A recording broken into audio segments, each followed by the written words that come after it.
দুঃখিত, এখানে আসলে কথা বলার মতো কোনো সুযোগ আমাকে দেওয়া হচ্ছে না। কাউকেই চিনি না, কারণ আমি আমার যোগ্যই মনে করি না।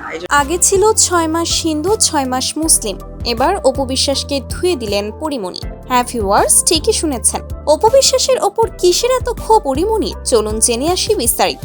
সম্প্রতি অপু বিশ্বাস বিএনপির একটি মিটিং এ যোগদান করেছে, আর এতেই যেন চটেছেন পরিমণি। মানুষের এসেছে, মানুষের যেতে চাই, মাঝখানে যা যা হয়েছে। কিন্তু কেন?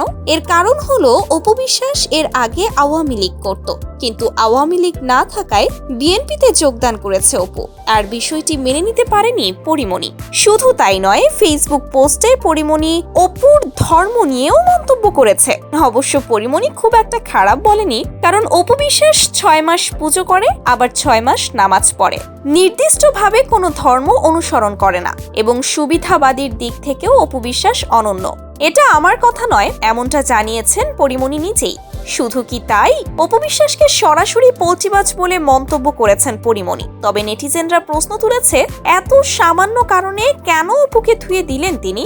এর পেছনে নিশ্চয়ই কোনো কারণ আছে। হ্যাঁ ভিউয়ার্স, একদমই ঠিক। পরিমণি এবং অপু বিশ্বাসের দ্বন্দ্ব অনেক আগে থেকেই, প্রায় অনেক বছর হয়ে গেছে তারা একে অপরের সাথে কথা বলে না, এমনকি কোনো অনুষ্ঠানেও দুজনকে একসাথে দেখা যায় না। এক কথায় কেউ কারো মুখ দেখতে চায় না। কিন্তু এবার সুযোগ পেয়ে অপু বিশ্বাসকে একদম সাবান ছাড়া ধুয়ে দিয়েছে পরিমণি। তো ভিউয়ার্স, আপনাদের কাছে কি মনে হয়, এভাবে একজন অভিনেত্রী হয়ে আরেকজন অভিনেত্রীকে ছোট করাটা কি ঠিক করেছে পরিমণি?